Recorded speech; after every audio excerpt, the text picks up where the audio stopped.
प्रयागराज से एक ऐसी खबर आई है जिसने हलचल सी मचा दी है। चर्चाएं शुरू हो गई हैं, आरोप प्रत्यारोप लगने शुरू हो गए हैं, उंगलियां उठनी शुरू हो गई हैं, तब फिर कहीं प्रशंसा भी हो रही है। मैं बात कर रहा हूं ममता कुलकर्णी की, जो कभी बॉलीवुड की प्रमुख अभिनेत्री हुआ करती थी। उन्होंने काफ़ी सफल फिल्में भी दी और कई अभिनेताओं के साथ उन्होंने अभिनय किया। हाल ही में महाकुंभ मेले में किन्नर अखाड़ा की महामंडलेश्वर उन्हें बनाया गया है। यह बात सुर्खी बन गई है। अच्छा, यहाँ एक बात और है कि यह जो परिवर्तन है ना,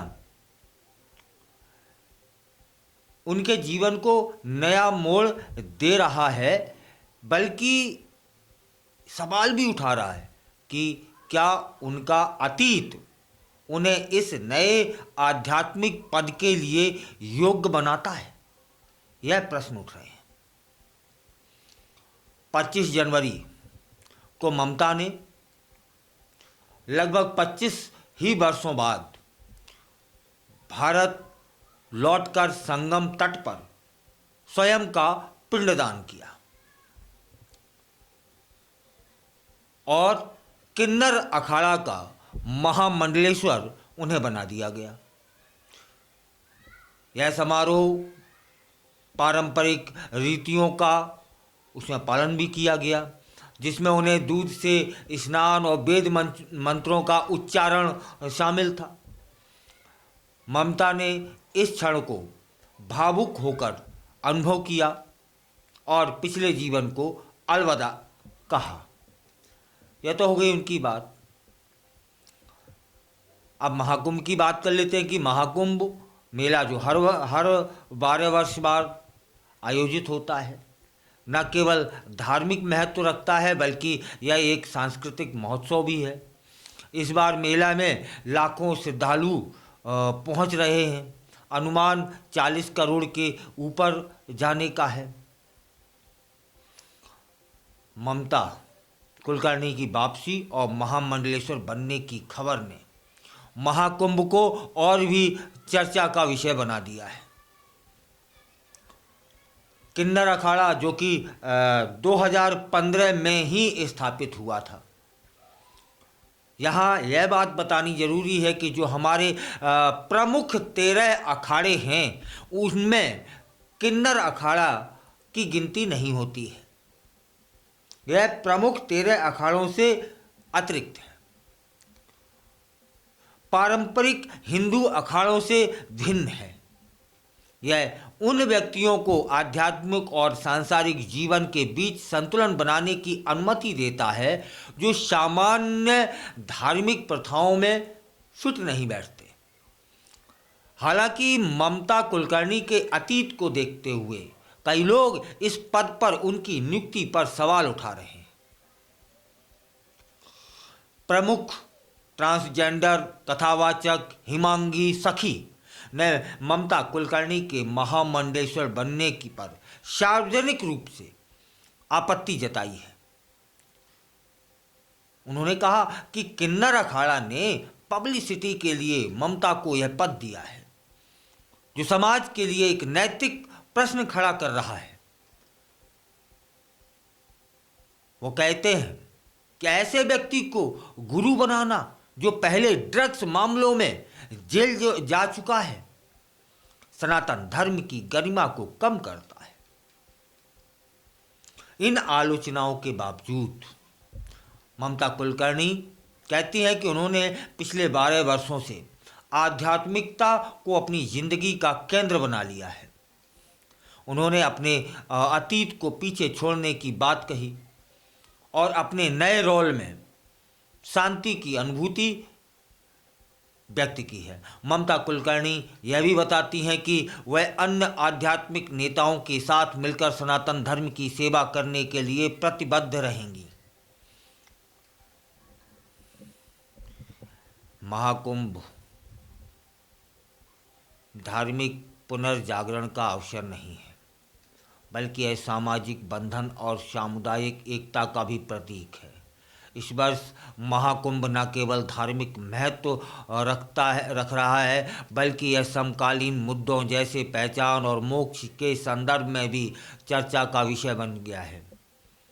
बात हम ममता कुलकर्णी पर ही लौट फिर के आ जाते हैं, तो ममता कुलकर्णी ने स्पष्ट यह भी किया है कि वह अब मुख्य धारा की सिनेमा में वापस नहीं लौटेंगी, लेकिन वह ऐसे प्रोजेक्ट में भाग लेने के लिए खुली हैं जो आध्यात्मिक विषयों पर नैतिक कहानियों को बढ़ावा देते हों। यह एक संतुलित दृष्टिकोण दर्शाता है कि कैसे वह अपने अतीत के अनुभवों को सकारात्मक रूप से समाज में योगदान देने के लिए उपयोग कर सकती हैं। ममता कुलकर्णी का महामंडलेश्वर बनने का मामला समाज में मोक्ष, पहचान और आध्यात्मिक अधिकारिता पर व्यापक चर्चा को जन्म दे रहा है। यह सवाल उठ रहा है कि कौन लोग आध्यात्मिक समुदायों में नेतृत्व की भूमिकाओं के लिए योग्य होते हैं और कैसे अतीत की क्रियाएं वर्तमान पहचान के साथ सामंजस्य स्थापित करेंगी। यहाँ एक बात और बतानी अभी जरूरी हो गई है कि ममता कुलकर्णी जो कि प्रसिद्ध अभिनेत्री रही हैं, उनकी फिल्मों में देखा जा सकता है कि किस किस तरह से उन्होंने रोल किए हैं, अभिनय किए हैं। और चर्चा में तो वे तब आ गई थी जब एक ड्रग माफिया से वे प्यार कर बैठी। यह भी हुआ है, उस ड्रग माफिया को जेल जाना पड़ा और वह ड्रग माफिया डी कंपनी का हिस्सा था। खैर, यह बात अभी तक सिद्ध नहीं हुई है कि ममता कुलकर्णी डी कंपनी के साथ सीधे संबंध थे या नहीं थे, लेकिन ममता कुलकर्णी ने यह बात तो जरूर अपने मुंह से स्वीकारी है कि वे ड्रग माफिया से प्रेम करती है। यह स्वीकारा था, अपराधी से वो प्रेम करती थी और इसके बाद फिल्म की दुनिया छोड़ दी। और डी कंपनी के विषय में क्या कहें, पूरा विश्व जानता है। अपराध जगत का ऐसा कौन सा कारोबार था जो डी कंपनी नहीं करती थी। यहाँ यह भी बताना बहुत ज़रूरी हो गया है कि जब उस ड्रग माफिया के लेन देन को पकड़ा गया ना, करोड़ों रुपए को पकड़ा गया ना, जब ड्रग्स को पकड़ा गया ना, तो वो कहाँ पाई गई, किस कंपनी में पाई गई? वो कंपनी ममता कुलकर्णी के नाम थी। अब बताइए आप, ममता कुलकर्णी ड्रग माफिया से प्रेम करती थी या तो उन्होंने सार्वजनिक स्वीकार कर लिया है, लेकिन ड्रग माफिया का ड्रग्स और पैसे जिस कंपनी में पकड़े गए थे वह कंपनी की मालकिन थी ममता कुलकर्णी। तब फिर क्या डी कंपनी से सीधा संबंध नहीं था या नहीं था, अभी तक सिद्ध नहीं हो पाया है। लेकिन यह तो सिद्ध हो गया है कि अपराधियों से लगाव था उनका, अपराधियों से वो प्रेम करती थी जो आज महामंडलेश्वर बन गई हैं। इस पर प्रश्न उठ रहे हैं। अब यह देखना बहुत दिलचस्प हो गया है कि ममता कुलकर्णी की यात्रा, विभिन्न समुदायों की प्रतिक्रियाएं कैसे आगे बढ़ेंगी। है ममता कुलकर्णी का यह नया अध्याय हमें यह भी सोचने पर मजबूर कर रहा है कि जीवन में परिवर्तन संभव है और कैसे एक व्यक्ति अपने अतीत से सीख लेकर एक नई दिशा में बढ़ सकता है। यहाँ ममता कुलकर्णी के लिए तो ठीक है, लेकिन महामंडलेश्वर बनाने का कोई मापदंड तो होगा। है सिर्फ स्वयं का पिंडदान कर देना महामंडलेश्वर बनने की योग्यता हो सकती है क्या? यदि हो सकती है तो इसी बार महाकुंभ में लाखों लोगों ने स्वयं के पिंडदान किए हैं, जो नागा बने हैं, उन्हें सबको महामंडलेश्वर बना दो। कुछ तो होना चाहिए। अब समझ में नहीं आ रहा है कि ये क्या चल रहा है। फिलहाल एक बात तो जरूर है कि जिस किन्नर अखाड़े की उन्हें महामंडलेश्वर बनाया गया है, वह अखाड़ा प्रमुख अखाड़ों से अलग है। महामंडलेश्वर जब वो ममता कुलकर्णी बन गई तो उन्होंने कहा कि समाज सेवा और आध्यात्मिकता पर ध्यान केंद्रित करेंगी, और उन्होंने अपने अनुयायियों से अपील की कि वे अपने पूर्वाग्रहों को छोड़कर उनके नए सफर का समर्थन करें। यहाँ एक बात और बता देते हैं कि जिस अखाड़े की उन्हें महामंडलेश्वर बनाया गया है, तब उस अखाड़े में एक यह भी है, यह सुविधा है कि संन्यास नहीं लेना होता। आध्यात्मिकता के साथ साथ सांसारिक जीवन भी वो व्यक्ति जी सकता है। मतलब अब डबल रोल में होंगी वो ममता कुलकर्णी, आध्यात्मिकता का प्रचार प्रसार भी करेंगी, और फिर वो चूंकि सभी जानते हैं अभिनय की दुनिया की अभिनेत्री रही हैं, तब फिर पार्टियां भी करेंगी। माने पार्टी और आध्यात्मिकता एक साथ चलने वाली है क्या?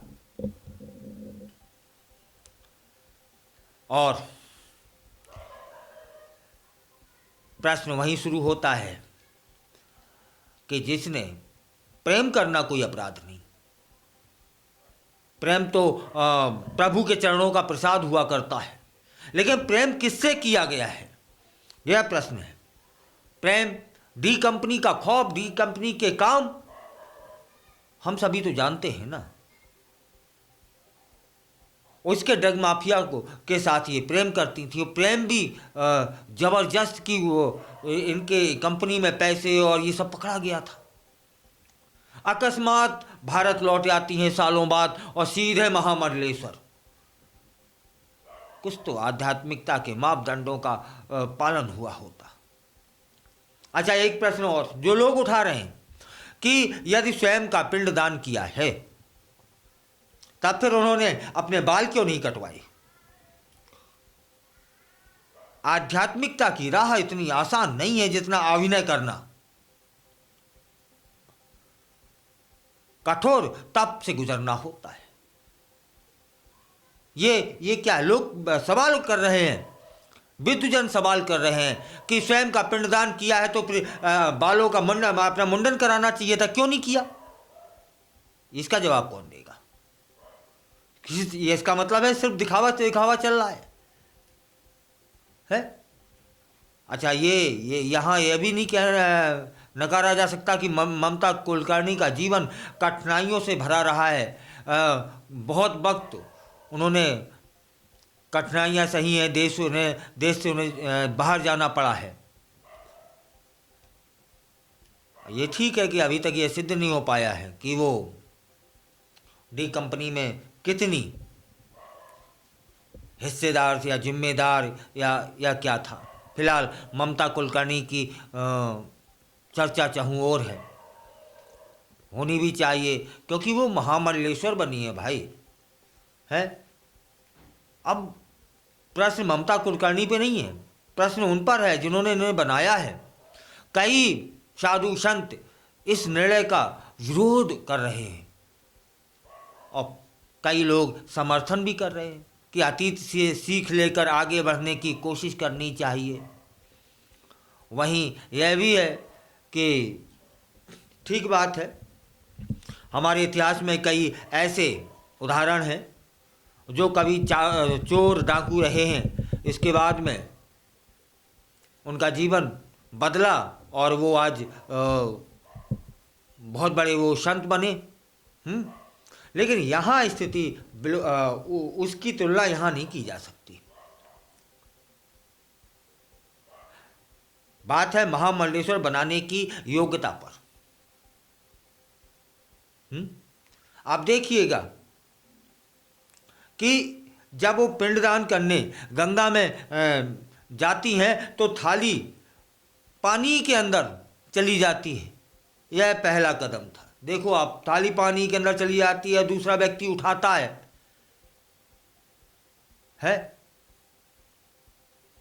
जबकि साधु संतों का जीवन तो तप से भरा रहता है।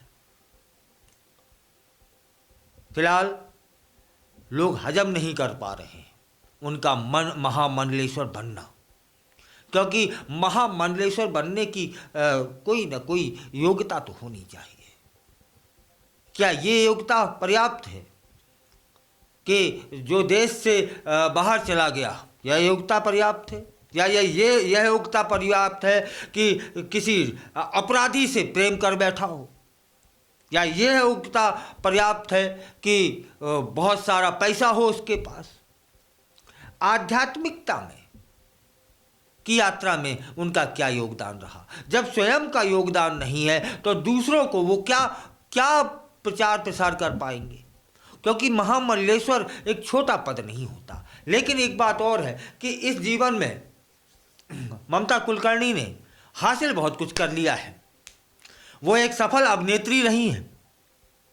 उनकी फिल्मों में जाकर देखिएगा कि किस किस तरह का अभिनय किया है उन्होंने, और वो जिससे एक तरह से पूरा देश हिल जाता था, जिसका नाम सुन के डी कंपनी, उसके नज़दीक रही हैं वो, उसके एक गुर्गे से प्रेम करती थी वो।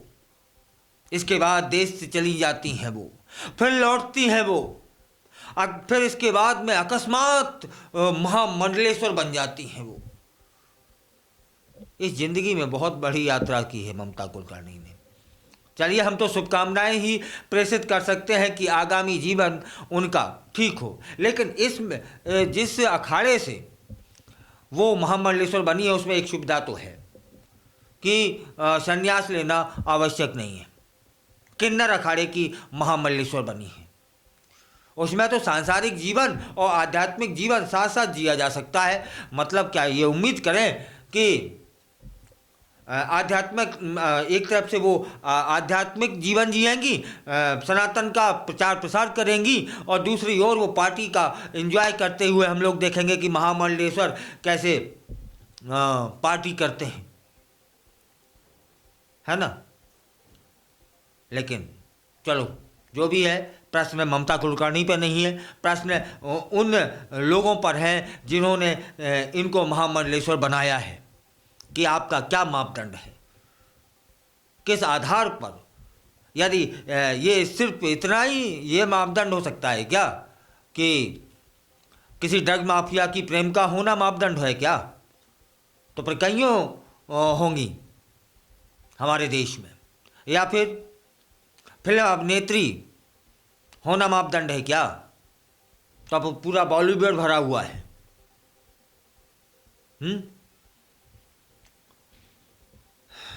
पूरे देश में खलबली है जिस दिन से उन्हें महामंडलेश्वर बनाया गया है।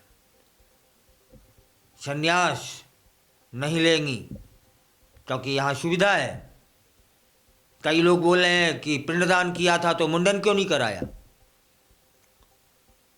इन सारे सवालों के जवाब महामंडलेश्वर बनाने वालों को, जनता को देने हैं।